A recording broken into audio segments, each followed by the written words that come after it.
Bonjour à tous et bienvenue sur ma chaîne YouTube Objectif Bonheur. Aujourd'hui, je partage avec vous la vision du désencombrement par Marie Kondo. Marie Kondo a partagé avec le monde entier sa méthode grâce à son livre La magie du rangement. Que tu aies lu son livre ou non, ce podcast est fait pour toi. Je vais également te donner ma vision du désencombrement et de cette fameuse magie du rangement. Il existe plusieurs méthodes de désencombrement. On a pu voir sur les réseaux sociaux ou sur YouTube, Internet, même dans les livres, des méthodes qui sont diverses et variées. Vous pouvez avoir des challenges qui vont vous dire de enlever de chez vous un objet par jour, d'autres méthodes où ça va être un objet le premier jour, 2 objets le deuxième jour, etc., etc. Pour Marie Kondo, ces méthodes ne sont absolument pas validées. En effet, pour elle, il faut un réel changement immédiat pour encourager quiconque commence un désencombrement. Et je suis entièrement d'accord avec elle. Car si vous désencombrez un objet par un objet, effectivement, vous ne verrez pas le résultat immédiatement. Et vous risquez très vite de vous lasser. Et finalement, c'est pas ce qu'on attend, c'est pas ce qu'on cherche. On n'a pas envie que vous vous découragiez parce que vous allez mettre 7 jours à enlever cet objet. Je vais prendre l'exemple de quelqu'un que j'ai accompagné très récemment, qui se reconnaîtra certainement. Cette personne détestait sa chambre. Si je lui avais dit, écoute, chaque jour tu vas sortir un objet de cette chambre qui n'a rien à faire là, ou un objet que tu ne veux plus et que tu souhaites donner, vendre ou jeter, je pense que cette personne serait encore en train de désencombrer sa chambre à l'heure actuelle. Mais à l'heure d'aujourd'hui, cette personne ne désencombre plus sa chambre. Cette personne profite de sa chambre comme elle n'en a jamais profité auparavant. C'est un endroit où elle peut prendre des pauses, se reposer. C'est un endroit qui n'est plus une charge mentale pour elle. Alors Marie Kondo a raison. Il vous faut des résultats. Donc arrêtez de commencer par des challenges, des désencombrements, un par-ci, un par-là. Non, ce qu'il vous faut, c'est un changement immédiat. Car bien souvent, quand on veut désencombrer, c'est qu'on a un besoin vital de changement. Et ensuite, oui, quand vous avez terminé votre désencombrement, en tout cas le gros désencombrement, et que vous voulez effectivement, quelques mois plus tard, faire sortir les objets qui ont pu s'incruster, parce que forcément vous allez refaire rentrer des objets dans votre maison, là, ok, un challenge, c'est super, parce qu'effectivement, vous aurez peut-être qu'une trentaine d'objets à sortir sur le mois. D'accord ? Donc, on va dire que pour commencer, on fait vraiment le vide, et ensuite, ok pour les challenges et la méthode du petit pas par petit pas. Et c'est ce qui vous permettra finalement d'éviter l'effet rebond. Parce qu'effectivement, dans la société de consommation dans laquelle on vit, l'effet rebond nous guette à chaque instant.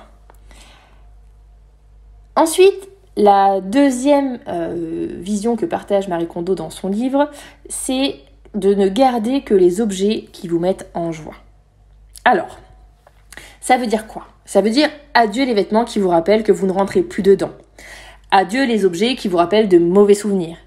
Ou adieu toutes les choses qui vous rappellent des personnes que vous ne voyez plus, que vous n'appréciez plus, bref.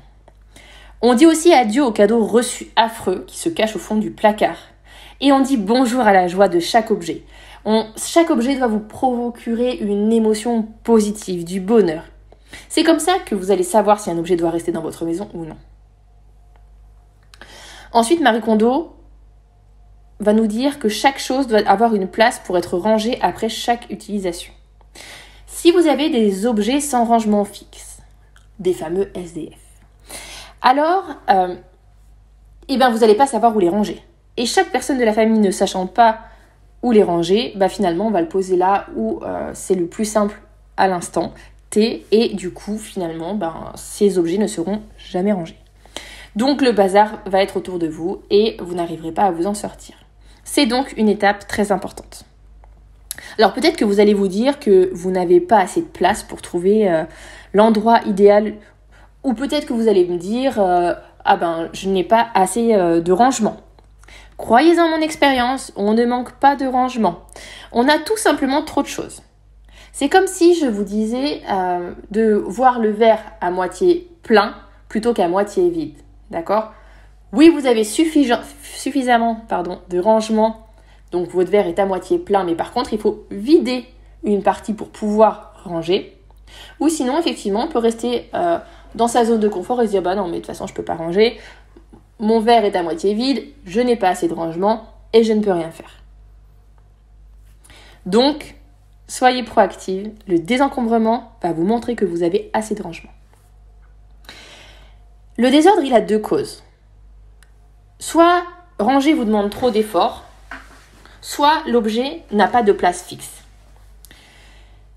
Et finalement, vous allez rapidement abandonner l'idée de ranger l'objet. Donc finalement, vous allez voir que petit à petit, une fois que vous aurez désencombré, vous allez pouvoir réfléchir à la place de chaque chose.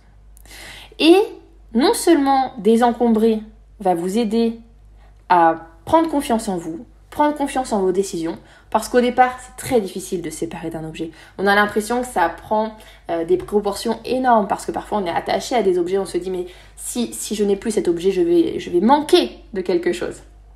Et puis vous allez vous en séparer. Et puis vous allez vous séparer d'un 2e objet, 3e objet, 4e objet. Et puis plus ça va aller, plus vous allez vous dire mais en fait j'en ai pas besoin. Et vous allez faire le vide. Et c'est là que le changement va opérer, c'est là que la magie va opérer. Parce que ce sera beaucoup plus simple pour vous de trier. Vous allez gagner en confiance en vous, mais sur tellement d'autres domaines. Votre maison va être beaucoup plus facile à ranger, beaucoup plus organisée. Ça va vous demander moins d'efforts. Et finalement, vous allez être très heureux comme ça. Pour ma part, je pense que la méthode de Marie Kondo est très intéressante. Par contre, elle est, pour ma part, incomplète. Et c'est pour cela que j'applique certaines de ces idées dans mes coachings, en fonction des personnes que je rencontre.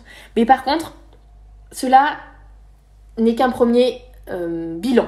Il faut bien sûr aller chercher d'autres idées, d'autres astuces. Et c'est pour ça d'ailleurs que j'ai besoin, lors des premiers bilans que je propose, de prendre 3 heures avec vous pour non seulement visiter votre maison, mais aussi apprendre à vous connaître. Parce qu'il y a tellement plein d'autres facteurs qui vont nous aider à désencombrer et nous aider à garder une maison organisée.